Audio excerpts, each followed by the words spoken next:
ओए, पिछले एपिसोड में आपने देखा कि आदम और के बीच में जंग होती है। ये जंग आदम अकेला नहीं जीत पाएगा, इसलिए वो विक्टर और एज ऑफ गोल्ड महाराज को संदेश भिजवाता है। जंग में क्रिमिनल्स और चाचा लड़ रहे होते हैं और मौके का फायदा उठा के सीधा आदम के महल तक पहुंच जाता है और उसे चारों तरफ से घेर लेता है। अब आगे ओए। आदम, बचने का कोई रास्ता नहीं है। मैंने तुम्हें चारों ओर से घेर लिया है। बाहर आके मेरे पाँव पकड़ ले, शायद मैं तुझे जिंदा छोड़ दूं। महाराज, बाहर मत जाइएगा, वो उसकी चाल है, आपको भड़का रहा है। अगर हम बाहर नहीं गए तो वो लोग अंदर आएंगे और मरना तो तय है। हम अपनी आखिरी सांस तक लड़ेंगे।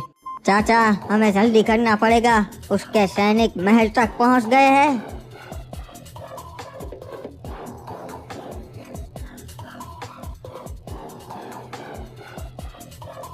चलो रे, सारे हथियार लेके तैयार हो जाओ, तब तक मैं इनका ध्यान भटकाता है।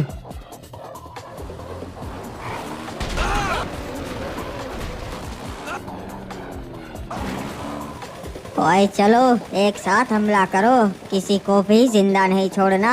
महाराज आदम को कुछ नहीं होना चाहिए।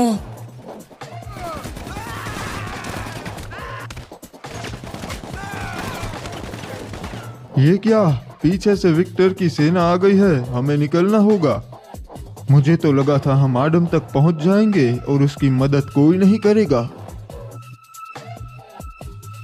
इनका राजा तो इन्हें अकेला छोड़कर भाग गया, अब ये लोग क्या कर लेंगे?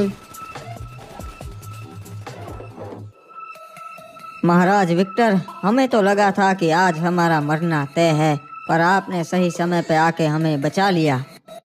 अपन ने कहा था अपन मदद करेंगा, इसलिए मुझे तो यहाँ पे आना ही था। आपका ये एहसान मैं कभी नहीं भूलूंगा महाराज विक्टर।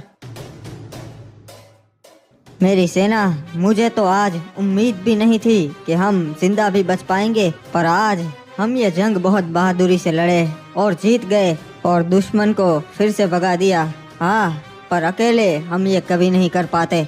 महाराज विक्टर और क्रिमिनल्स की सेना हमारे साथ लड़ी, इसलिए ये मुमकिन हो पाया। अपन ने जबान दी थी कि अपन महाराज आदम के काम आएगा और अपन आया।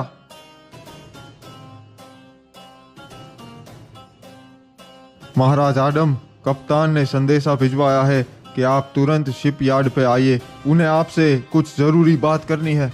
लगता है कैप्टन किसी मुसीबत में है। ठीक है, मैं जरूर आऊंगा।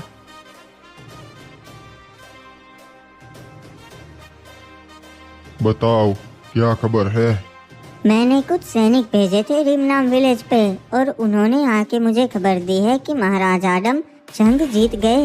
ये तो नामुमकिन है। के की सेना इतनी बड़ी थी, फिर भी महाराज आदम ये जंग कैसे जीत गए? महाराज विक्टर ने जंग में उनका साथ दिया, इसीलिए, वरना तो वो ये जंग हार ही गए थे। तब तो महाराज आदम हमसे बहुत नाराज हो गए, क्योंकि हमने जंग में उनका साथ नहीं दिया। इसका भी एक इलाज है महाराज। हम आरोप अपने सेनापति पे लगा देंगे और बताएंगे कि उन्होंने हमें संदेश ही नहीं दिया, इसीलिए हम जंग में आए ही नहीं। सही कहा, हम महाराज आदम के साथ अपने संबंध नहीं बिगाड़ सकते। बताइए कैप्टन, अब कौन सा हथियार आया है आपके पास, या फिर हमें यहाँ तुरंत बुलवाने की कोई और वजह है? बहुत बुरा होने वाला है महाराज आदम, बहुत बुरा। मुझे लगता है जल्द ही बरमूडा खत्म हो जाएगा। इससे पहले हमें कुछ करना पड़ेगा महाराज आदम, कुछ करना पड़ेगा। अरे कप्तान, शांत हो जाइए, आप बहुत घबराए हुए लग रहे हैं। क्या हुआ? किसी राज्य ने आपको धमकी दी है क्या? हम आपके साथ लड़ेंगे। नहीं सलाहकार जी, कोई धमकी नहीं दी। ये तो उससे भी ज्यादा खतरनाक है। इनको मारना नामुमकिन है। पता नहीं हम क्या करेंगे अब। अरे कप्तान, आप बैठिए और मुझे सब कुछ सही से बताइए, आखिर हुआ क्या है? अगर आप ऐसे ही बात करेंगे तो हमें कुछ पता भी नहीं चलेगा।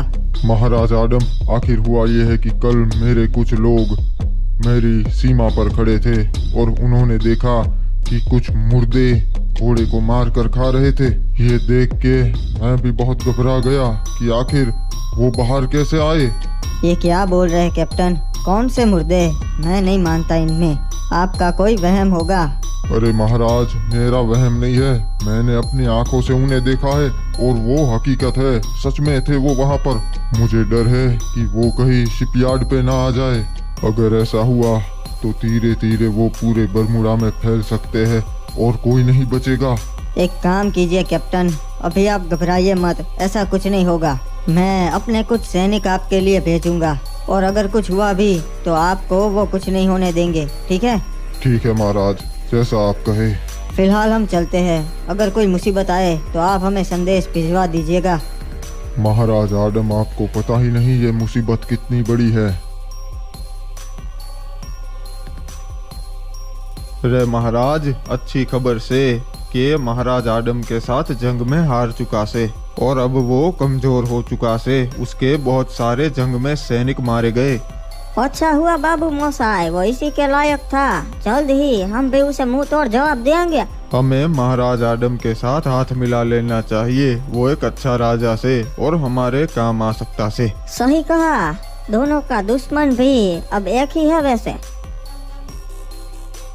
ये कैप्टन भी ना कुछ भी बोलते हैं, ऐसा थोड़ी ना होता है, उनका वहम होगा। नहीं बेटा, वो सच कह रहे थे, मुर्दे सच में होते हैं और उनका राजा है ज़ॉम्बी समुराई जो ग्रेवयार्ड पे रहता है। अच्छा, तब तो पूरा बरमूडा कब का तबाह हो चुका होता। वो सालों से कैद है, ग्रेवयार्ड के बाहर नहीं आ सकते, पर कप्तान ने उसे बाहर देखा इसलिए घबरा गया था। अरे चाचा, वो क्या है? जिसका डर था वही हुआ, अब हमारा मुर्दे से सामना होगा। अरे ये क्या, ये तो सच में मुर्दा है। कोई हिलना मत जी, उसका ध्यान हम पे नहीं पड़ना चाहिए। ये तो हमारी ओर ही आ रहा है, मारो इसको, खत्म कर दो।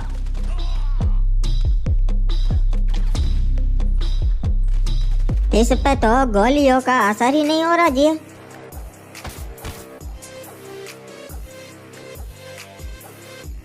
ये क्या चाचा, और भी मुर्दे आ रहे हैं हमारी ओर। बेटा आडम, गाड़ी में से उतरना मत, इन्हें मैं देख लूंगा।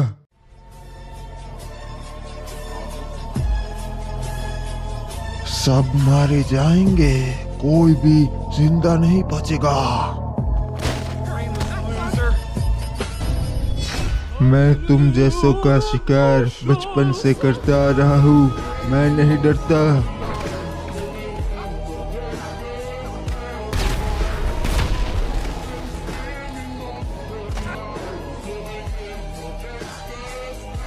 लौट जा फिर से अपने ग्रेवयार्ड पे, बाहर मत निकलना। चाचा, ये क्या, आपने अकेले ने इन सब को खत्म कर दिया और आपने अपना रूप बदला, ये सब क्या हो रहा है?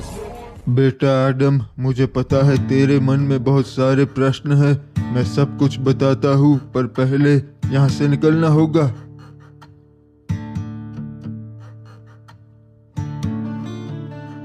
चाचा, अब मुझे सब सच सच बताइए, आपने मुर्दों का सामना कैसे किया और कौन है आप?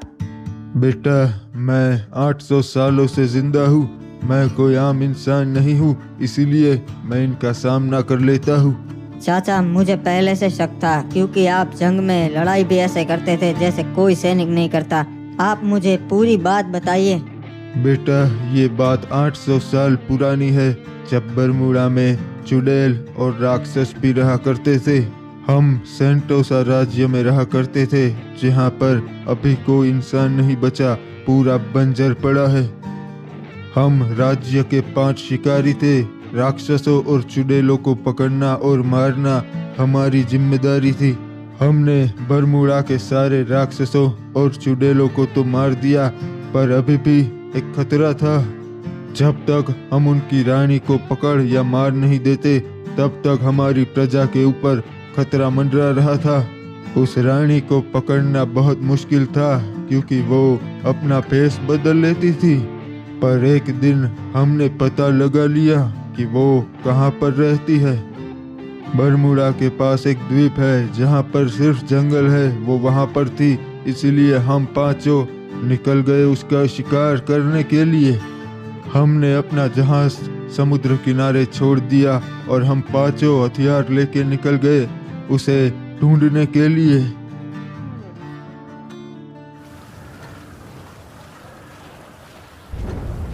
साथियों, ध्यान रखना, हमने जिन चुड़ैलों का शिकार किया है ये वैसी नहीं, ये उनसे 10 गुना ज्यादा ताकतवर है।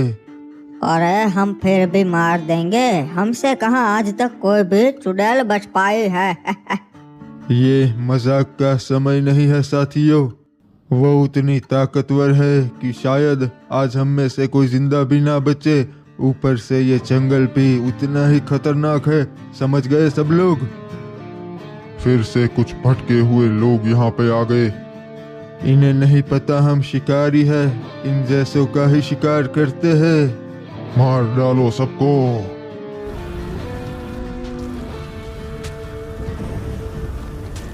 इनके सर हम बरमूडा ले जाएंगे प्रजा को दिखाने के लिए।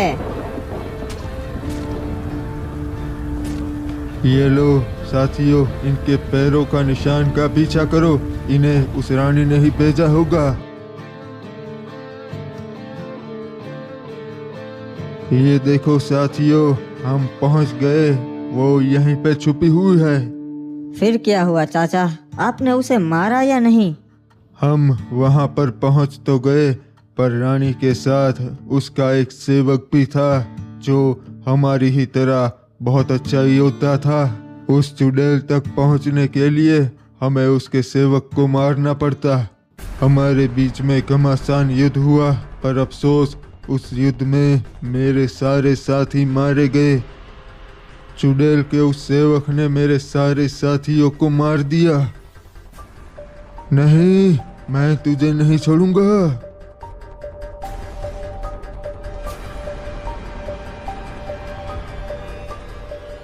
तुम थोड़े अलग लगते हो शिकारी, तेरे सारे साथी तो मारे गए।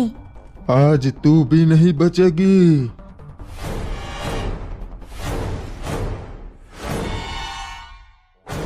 तुमने यहाँ आके बहुत बड़ी गलती कर दी। तुम बरमूडा पे ही ठीक थे, अब तो तुम भी नहीं बचोगे। मार दे मुझे मौत से डर नहीं लगता चुड़ैल। मैं तो तुझे तड़पाना चाहती हूँ, अगर मौत दे दी तो ये तो तुझ पर एहसान होगा। मैं तुझे अमरता का श्राप देती हूँ, तू कभी नहीं मरेगा और हर साल तू अपने अपनों को मरता देखेगा। नहीं, मार दे मुझे, वरना मैं फिर से तेरे पीछे आऊंगा। किसी भी हाल पे मैं तुझे नहीं छोड़ूंगा चुड़ैल।